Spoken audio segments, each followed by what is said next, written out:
राधा वल्लभ श्री हरिवंश। श्री जी की अत्यंत कृपा हम सभी भक्तों पर बरस रही है। हम सभी लाडली जी की कृपा से परम पूज्य श्री राधा बाबा के पावन चरित्र में श्रवण कर रहे थे। कल हमने श्रवण किया कि चक्रधर जी महाराज जो इतने दिनों से जेल में थे, वो कल कैसे जेल से मुक्त होते हैं और जेल से स्वतंत्र हो जाते हैं।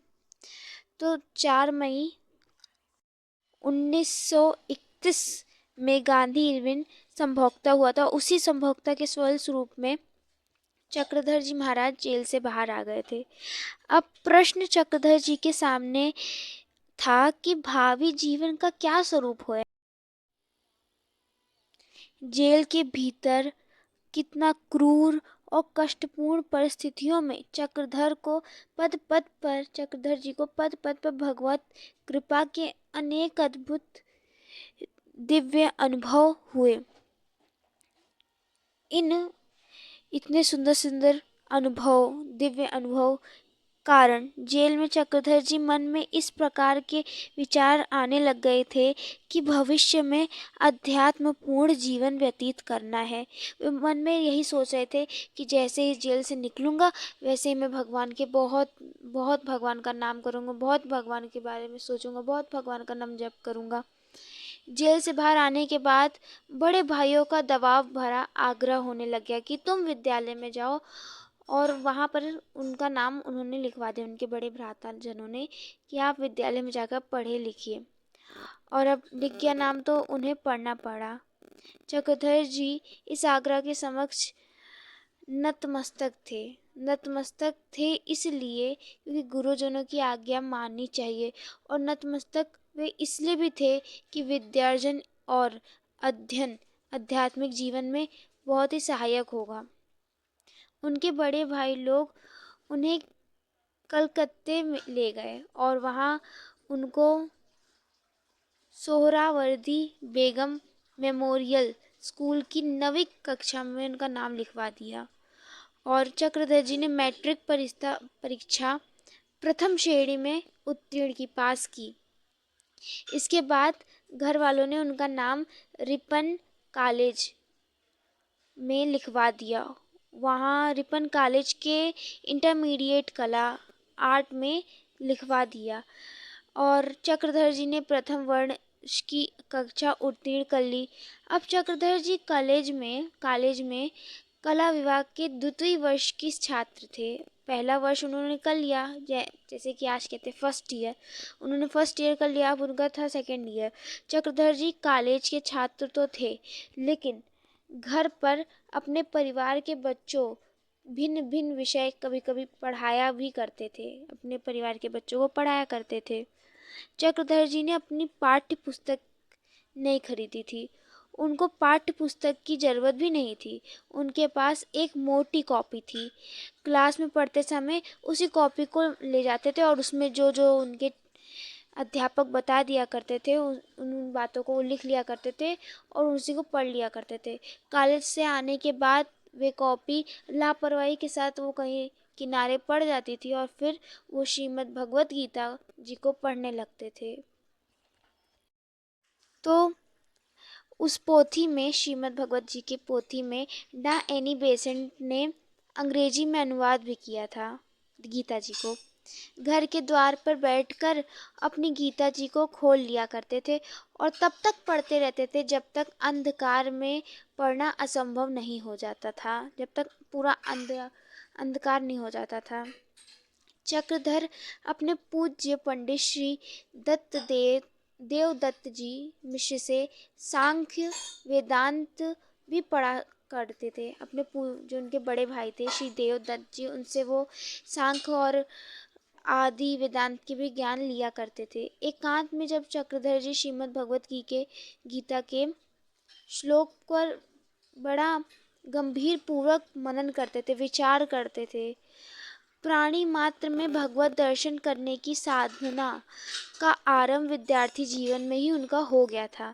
श्री गीता जी का एक श्लोक मन मस्तिष्क पर उनके छा चुका था। वो श्लोक था कि मत्ता परतरम नान्य तिकिश्चिदस्ति धनंजय मयि सर्वमिदं प्रोतं सूत्रे मणिगणा इव।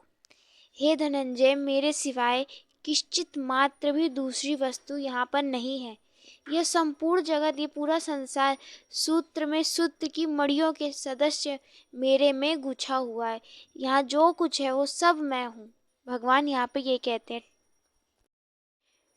श्री गीता जी के इस श्लोक के आधार पर चक्रधर जी की यह आस्था बहुत ही थी कि जिस प्रकार से सूत की माला देखने में वह एक माला है, पर उसके भीतर बाहर सूत ही सूत है, उसी प्रकार चाहे स्त्री हो या फिर कोई पुरुष हो, चाहे बालक हो या फिर कोई बूढ़ा हो, वृद्ध हो, चाहे चर हो या अचर हो, सभी में एकमात्र मेरे प्रभु हैं, मेरे भगवान हैं। उनके विद्यार्थी जीवन में यह विश्वास गहरा हो चला था कि सबसे सर्वत्र भगवान के अतिरिक्त यहाँ पर कुछ भी नहीं, सब में भगवान है। यह विश्वास बहुत ही अधिक मूर्त और सक्रिय हो उठा था। ट्रेन से यात्रा करते समय प्रायः ऐसा होता था कि जब रेलगाड़ी किसी स्टेशन के प्लेटफॉर्म पर पहुंचती थी तो ट्रेन के भीतर बैठे हुए यात्री डिब्बे के दरवाजे तथा खिड़की को बंद कर लेते थे, जिससे बाहर के लोग डिब्बे के अंदर ना आ सकें। बहुत से यात्रियों की मनोवृत्ति ऐसी होती थी, उनकी सोच ऐसी होती थी, पर विद्यार्थी जीवन में चक्रधर जी का ढंग कुछ अलग ही था। ट्रेन से यात्रा करते समय प्लेटफॉर्म के आने पर चक्रधर जी डिब्बे के दरवाजे खोल दिया करते थे, जिसको चढ़ना हो वह चढ़ जाए। यह चीज़ उनके विद्यार्थी जीवन में इतनी अधिक घर करी की थी कि वे यात्रा करते समय हर स्टेशन के प्लेटफॉर्म दरवाजे खोल दिया करते थे।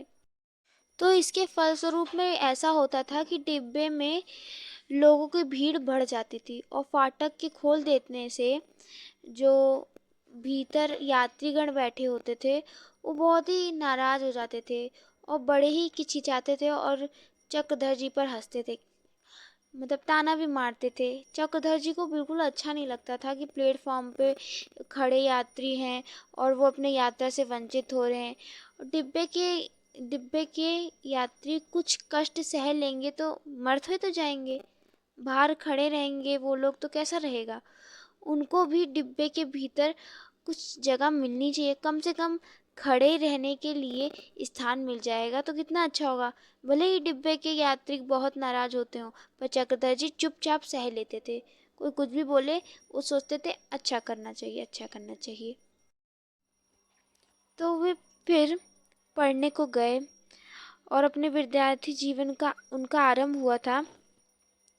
वहाँ तक का जीवन तो ठीक था, लेकिन उसके बाद कलकत्ता आने के पूर्व राजनैतिक और सामाजिक कार्य करते समय कार्यकर्ताओं के मध्य स्पर्धा, बातों में लड़ाई आदि देखकर चक्रधर जी को बड़ी निराशा मिलती थी।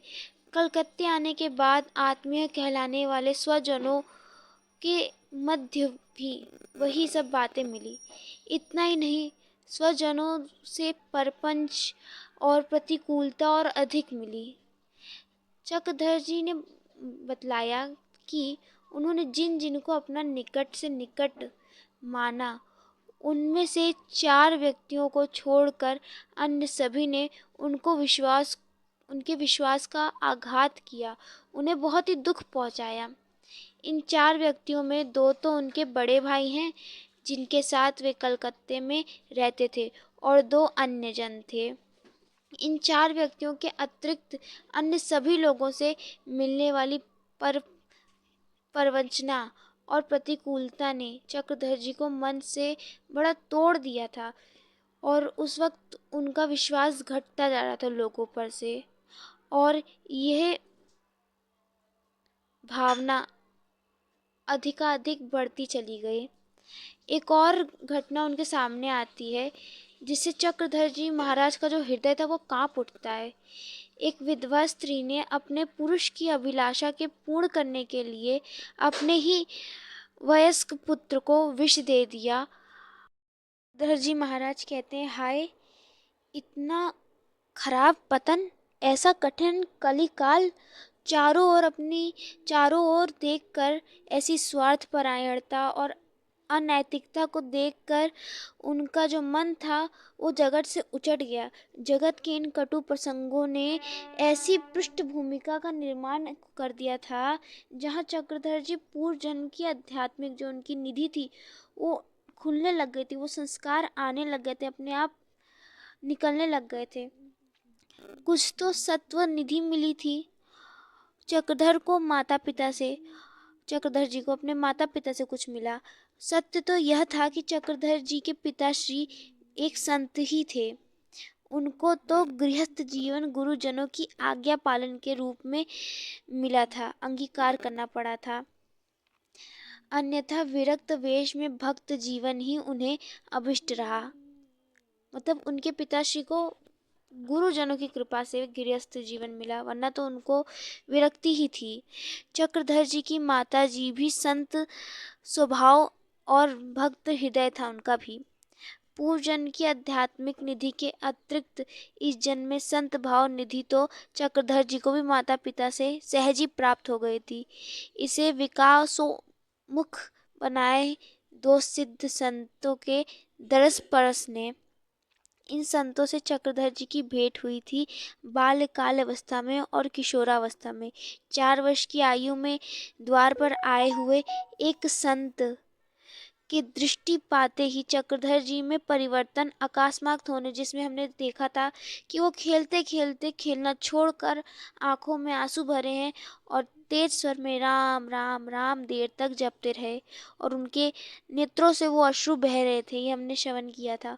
15 वर्ष की आयु में गया के दिगंबर अवधूत साधु के स्पर्श मात्र से चक्रधर जी में ऐसा परिवर्तन स्वाभाविक ही हो गया था।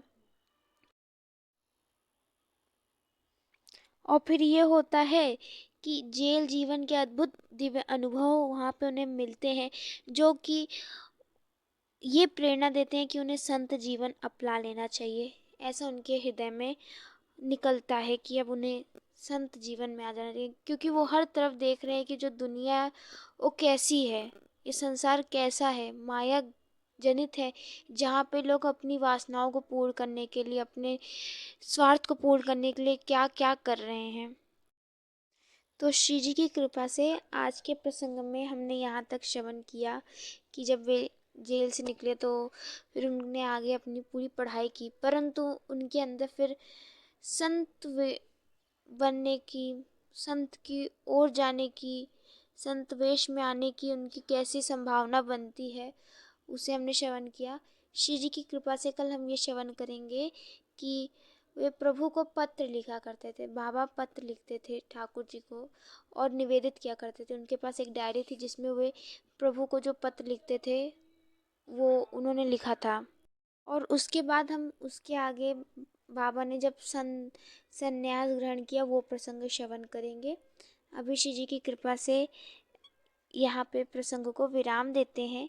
लाडली जी अपनी कृपा बरसाए रखें और ऐसे अद्भुत महापुरुषों के पावन चरित्र को हम श्रवण करते रहें। पूज्य बाबा के चरित्र को हम श्रवण कर रहे हैं लाडली जी की अत्यंत कृपा से। अभी यहीं पे विराम देते हैं। तब तक के लिए आप सभी भक्तों को राधा वल्लभ श्री हरिवंश श्री हरिवंश श्री हरिवंश।